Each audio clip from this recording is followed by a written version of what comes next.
Bonjour à tous, j'espère que vous allez bien. On se retrouve pour une toute nouvelle vidéo et aujourd'hui nous nous retrouvons pour la découverte du Monténégro. Ce pays, situé au sud de la Croatie et aux frontières de l'Europe, qui est riche au niveau culturel. Allez, c'est parti, nous y allons. Le Monténégro est un pays qui fait partie des Balkans. Il est voisin avec l'Albanie, le Kosovo, la Croatie, la Serbie ou encore la Bosnie-Herzégovine. Sa capitale est Podgorica, qui se situe au sud du pays. Il dispose d'un aéroport international situé à Podgorica, permettant au pays d'être lié au monde entier. Le temps de vol entre la France et le Monténégro sont d'environ 4h15 ou 4h20 que vous partiez de Paris ou de Lyon, avec une escale. La compagnie nationale du Monténégro est Montenegro Airlines. Pour se déplacer dans le pays, vous avez possibilité de louer une voiture, de prendre le train, de prendre le bus ou le ferry. Au niveau des formalités administratives, il vous faudra vous munir d'une pièce d'identité ou d'un passeport en cours de validité pendant toute la durée du séjour. Les ressortissants français comme européens sont exemptés d'obtention de visa. Au niveau des conditions sanitaires, je vous remets dans la barre de description le lien de France Diplomatie pour avoir toutes les informations à jour au moment où vous regardez cette vidéo. Nous allons parler de Podgorica, la capitale du pays. La vieille ville et l'horloge sont situées aux abords de la rivière Moraca et la vieille ville de Podgorica date de l'époque ottomane. Une vaste forteresse a été construite par les Turcs ainsi qu'un quartier comprenant plusieurs mosquées. Aujourd'hui, ce quartier existe toujours et il diffère sensiblement du reste de la ville.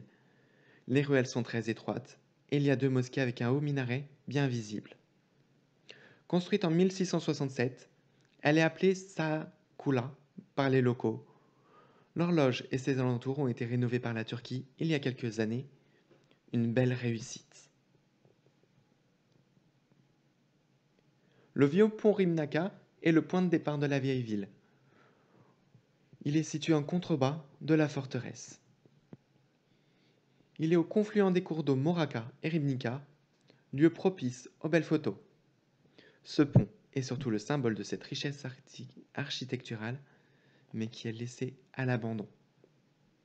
Le vieux pont est pourtant le monument le plus ancien de la ville et n'est pas sans rappeler le pont de Mostar. Les ruines de Doclea se situent à 3 km au nord de la vieille ville. Fondée au 1er siècle avant Jésus-Christ, Doclea fut peuplée de 10 000 habitants à son apogée. Le site est assez bien conservé. Certes, nous ne sommes pas à Pompéi, mais tout de même vous pouvez y voir de nombreux vestiges. Le site est aisément accessible en voiture ou à défaut, en taxi. Un autre point positif pour ce site, l'entrée est totalement gratuite. Je vais vous faire découvrir le parc national de Lokven, situé à 55 km à l'ouest de Podgorica. Si vous planifiez de descendre la côte adriatique au départ de Kotor, vous aurez l'option de passer par le mont Lokven, une montagne qui surplombe toutes les bouches de Kotor et offrant l'un des meilleurs points de vue du pays. Avis aux amateurs de randonnée qui pourront s'en donner à cœur joie avec de nombreux sentiers dans tout le parc. C'est aussi au sommet de cette montagne que se trouve le mausolée Niégos, abritant le tombeau du prince-évêque Pierre II et dont le bâtiment offre, encore une fois, un point de vue à couper le souffle sur les paysages alentours. Les centaines de marches menant au mausolée font les cuisses, mais le résultat en vaut la peine. Accrochez-vous, car vous devrez emprunter la route serpentine qui relie Kotor à Cetinje pour accéder au sommet du parc en voiture. Le nom est assez révélateur en soi, allez-y lentement durant la conduite et arrêtez-vous souvent afin d'admirer la vue. Découverte de Budva, située à 61 km à l'ouest de Podgorica. C'est la station la plus incontournable de la côte monténégrine. Elle fait le bonheur des jet-setters et des amateurs de vacances festives, avec ses plages où la musique résonne à longueur de journée, ses restaurants touristiques servant des moules frites et ses soirées animées par les bars et les boîtes de nuit. Mais on ne peut que craquer lors d'une balade dans la vieille ville, située au pied des montagnes, et s'élançant dans la mer.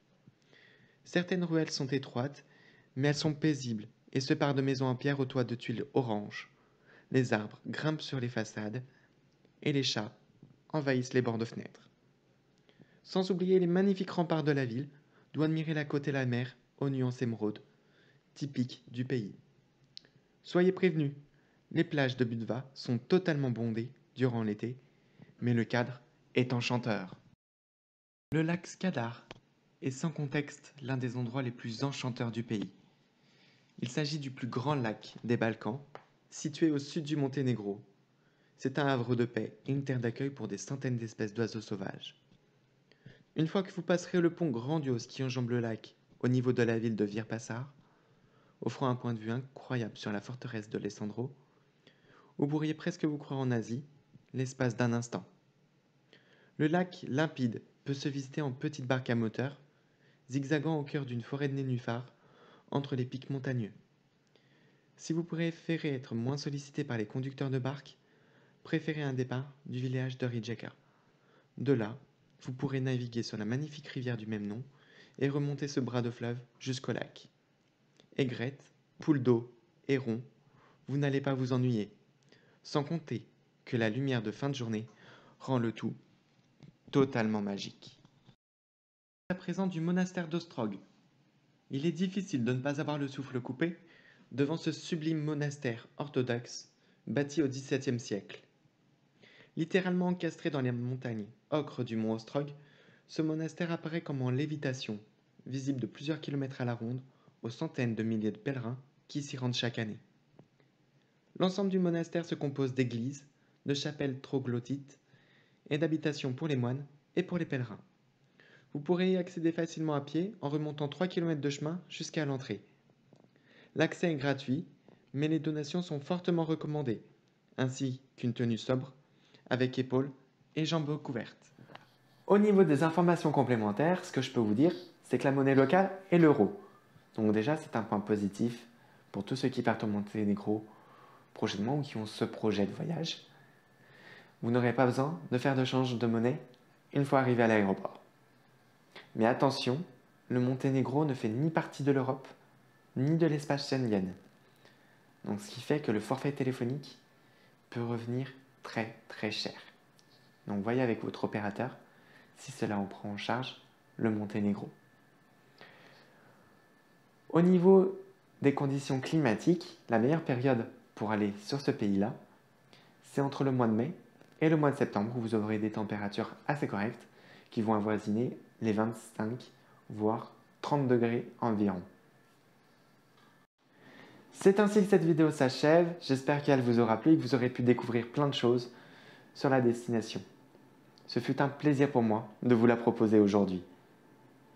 N'oubliez pas de vous abonner, de me laisser un petit pouce bleu et d'activer la cloche pour avoir toutes mes prochaines vidéos.